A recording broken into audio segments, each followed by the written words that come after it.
আমাদের বিএনপি শত্রু দল আওয়ামী লীগ জাসদ বাসদ যা আছে, একটা দলের কোনো নেতা আজ পর্যন্ত বলে নাই যে জিয়াউর রহমান দুর্নীতি করেছে, জিয়াউর রহমান লুটেরা, জিয়াউর রহমান। সবাই বলেছে বাংলাদেশে একটা ব্যক্তি ছিল নির্লোভ, নিঃস্বার্থপর, পরোপকারী, দেশপ্রেমিক, সে হচ্ছে জিয়াউর রহমান।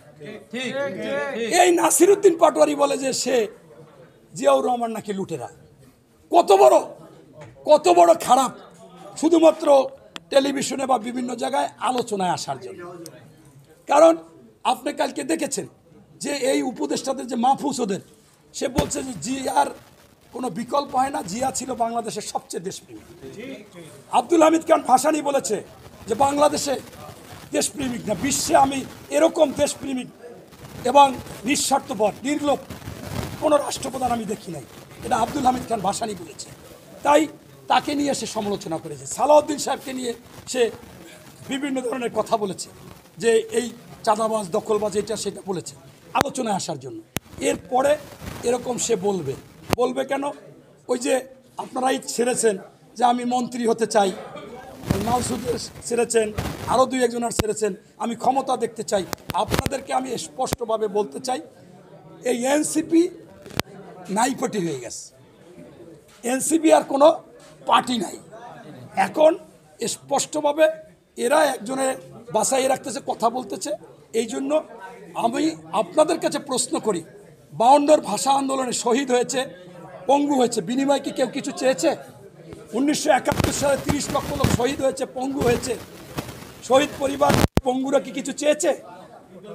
90-এর আন্দোলনে আমি একাধিকবার চলে গিয়েছি, রাবার বুলেট বিদ্ধ হয়েছি। আমরা যারা আন্দোলন করেছি, আমরা কি কিছু চেয়েছি?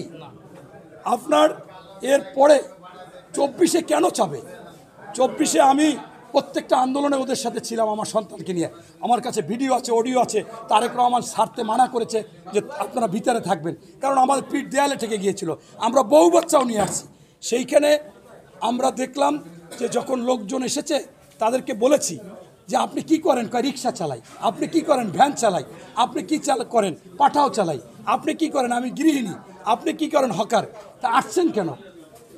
কয় একটা ভালো দেশ হবে, সেই দেশে বাজার দর নিয়ন্ত্রণ হবে, সুশাসন থাকবে, সুনীতি থাকবে, সুবিচার থাকবে, আইন শৃঙ্খলা কঠিনভাবে চলবে, আমরা রাস্তাঘাটে হাঁটবো, ছিনতাই হবে না, ধর্ষণ হবে না, ঘুর চলবে না, এরকম একটা রাষ্ট্র এদের মাধ্যমে করতে চাই। তাই আমাদের কষ্টের টাকা দিয়ে পানি কিনে দিচ্ছি, কষ্টের টাকা দিয়ে পাউরুটি বিস্কিট কিনে দিচ্ছি, পরোটা কিনে দিচ্ছি।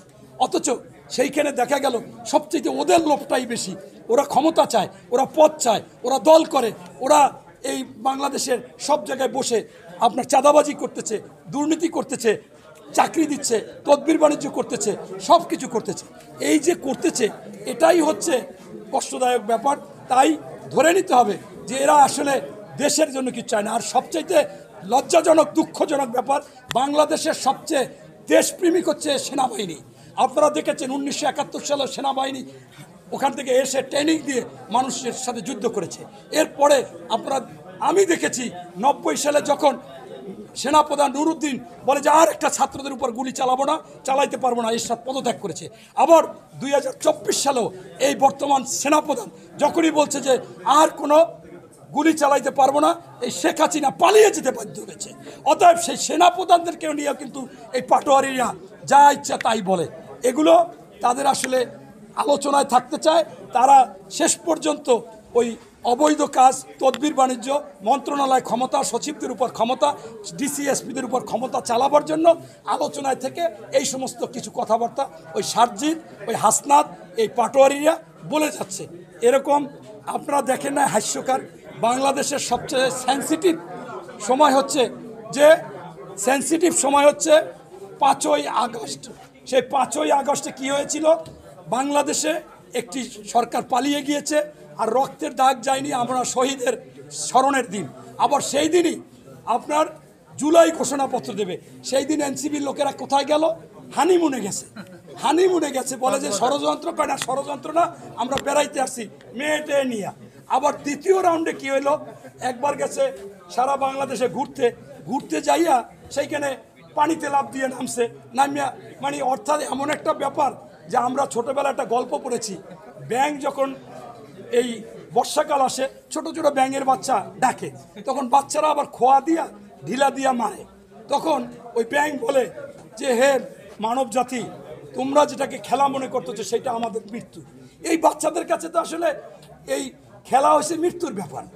আর নতুবা এই ধরনের কথা তো, এই ধরনের কাজ তো করতে পারে না। আমি সর্বশেষ বলবো, মাননীয় প্রধান উপদেষ্টা এই সব কিছুর জন্য দায় এড়াতে পারে না, কারণ তিনি এসেই বলছে ছাত্ররা আমাকে বসিয়েছে। আবার দেশি বা আন্তর্জাতিকভাবে বলছে যে ছাত্ররাদের বলছি তোমরা দল করো, ওরা বলছে একটা আসনও পাবো না, আমি বলছি তোমরা সরকার গঠন করবা। এই যে আজকে স্কুল কলেজ বিশ্ববিদ্যালয় ছেড়ে গাড়ির বহর নিয়ে ঘোরে একটা ছেলে, দেখবেন কোন ক্লাসে বড়, 10-এ, ইন্টারমিডিয়েট, মানে শিক্ষা ব্যবস্থাকে ধ্বংস করেছে। ভবিষ্যৎ আমাদের মানুষ হবে যে বাচ্চারা যে বিভিন্ন মেধা হবে, এই মেধাশূন্য অবস্থা করে দিয়েছে, এজন্য উনি দায় এড়াতে পারে না। ধন্যবাদ।